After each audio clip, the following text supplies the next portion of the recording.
মাত্র 1300 টাকায় কলকাতা থেকে 4 ঘন্টা দূরে ঘুরে আসতে পারো এরকম সুন্দর একটা নির্জন সমুদ্র সৈকত থেকে। আর এই বিচটাতে তোমরা পাবে পুরো গোয়ার মতন ভাই। 1300 টাকায় তোমরা পেয়ে যাবে কিন্তু 4 বেলার এলাই খাওয়া দাওয়ার ব্যবস্থা। খাওয়া দাওয়ার সঙ্গে থাকতে পারবে এরকম সুন্দর লাক্সারিয়াস টেন্টে। চলো তাহলে তোমাদের সঙ্গে ভালো করে ফুল ডিটেলসে সবকিছু শেয়ার করি। মাত্র 125 টাকা দিয়ে ট্রেনের টিকিট কেটে আমরা কিন্তু চলে এসেছিলাম সেদিনকে হাওড়া স্টেশনে। এখানে দেখতে পাচ্ছ আমাদের ট্রেনও চলে এসেছে, তাই কিন্তু ট্রেনে উঠে পড়েছি। তারপর আমরা কিন্তু ট্রেনে করে পৌঁছে গেলাম বালাসার স্টেশনে। স্টেশন থেকে চলে এসেছিলাম বাইরে এসে দেখলাম আমাদের ক্যাম্প থেকে পাঠানো অটো কিন্তু চলে এসেছে। তারপর কিছুক্ষণ অটো জার্নি করার পর ফাইনালি কিন্তু পৌঁছে গেলাম আমাদের ক্যাম্প বাবলস অফ লাক্সারিতে। এই ক্যাম্পটার ভিউ ছিল কিন্তু এক কথায় অসাধারণ। চারি সাইড দিয়ে নানান রকম ফুল গাছ দিয়েছিল সাজানো গোছানো। ক্যাম্পে পৌঁছানোর সঙ্গে সঙ্গে আমাদেরকে দিয়ে দিয়েছিল কিন্তু ওয়েলকাম ড্রিঙ্ক। এই ওয়েলকাম ড্রিঙ্কস খেতে খেতে আমি একটা জিনিস দেখলাম, আমি ঝুলছিলাম কাজু বাদাম গাছের নিচে। তারপর আমি কিছুক্ষণ রেস্ট নেওয়ার পর চলে এসলাম আমাদের রুমে। আর রুমটা দেখতে পাচ্ছ কতটা সুন্দর লাক্সারিয়াস। রুমের মতন কিন্তু বাথরুমটাও দেখলাম পুরো নিট অ্যান্ড ক্লিন। চলো তোমাদের আরো কয়েকটা রুম দেখানো যাক। প্রতিটা রুমই কিন্তু আলাদা আলাদা ক্যাটাগরির আর আলাদা আলাদা সুন্দর। এই ক্যাম্পে কিন্তু তোমরা সবসময় অ্যাভেলেবেল এসি গিজার সবকিছু পেয়ে যাবা। থাকবে কিন্তু free wifi, free music system. তোমরা যারা ভাবছো একটা বড় গ্রুপ নিয়ে ঘুরতে আসবে 12-13 জনের মিলে, তাহলেও কোনো অসুবিধা নেই। দেখতে পাচ্ছ কত বড় একটা ওয়াল রুম। এই রুমটাতেও তোমরা পেয়ে যাবে এসি গিজার, ফ্যান, ওয়াইফাই আরো অনেক কিছু।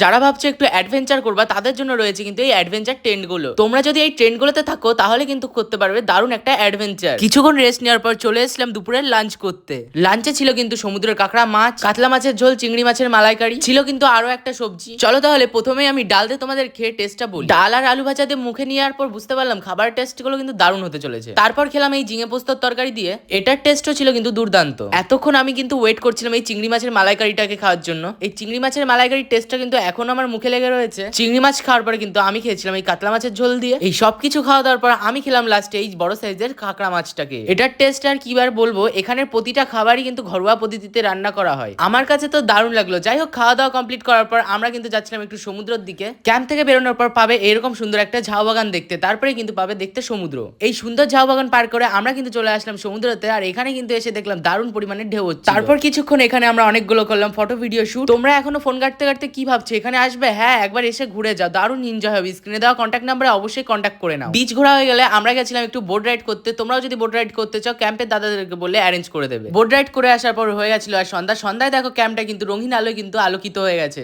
তারপর আমাদের সন্ধ্যে স্ন্যাক্স দিয়ে দিয়েছিল চা আর পেঁয়াজি। এইগুলো খেতে খেতে দেখলাম আমাদের জন্য কিন্তু বারবিকিউ রেডি হচ্ছিল। এই বারবিকিউ গুলো কিন্তু প্যাকেজের বাইরে। তোমরা যদি নিতে চাও তাহলে দাদাদেরকে বলতে হবে। সন্ধ্যার সময় যদি হয় পাশে মিউজিক আর এরকম এক প্লেট বারবিকিউ, তাহলে কিন্তু জমে যায়। চিকেন বারবিকিউ খাওয়ার পর আমরা কিন্তু চলে এসেছিলাম ডিনার করতে। ডিনারে কিন্তু তোমরা পেয়ে যাবে দুই রকম অপশন, রুটি চিকেন কষা না হলে বাসন্তী পোলাও আর চিকেন কষা। আমি নিয়েছিলাম বাসন্তী পোলাও। রাতে জমিয়ে খাওয়া দাওয়ার পর একটা দারুণ একটা ঘুম দিয়ে সকালবেলা চলে এসেছিল বেডটিটা খাওয়ার পর চলে এসেছিলাম আমরা ব্রেকফাস্ট করতে। সকালেও কিন্তু দুই রকম খাওয়া দাওয়ার পেয়ে যাবে, লুচি আলুর দম না হলে ডিম টোস্ট।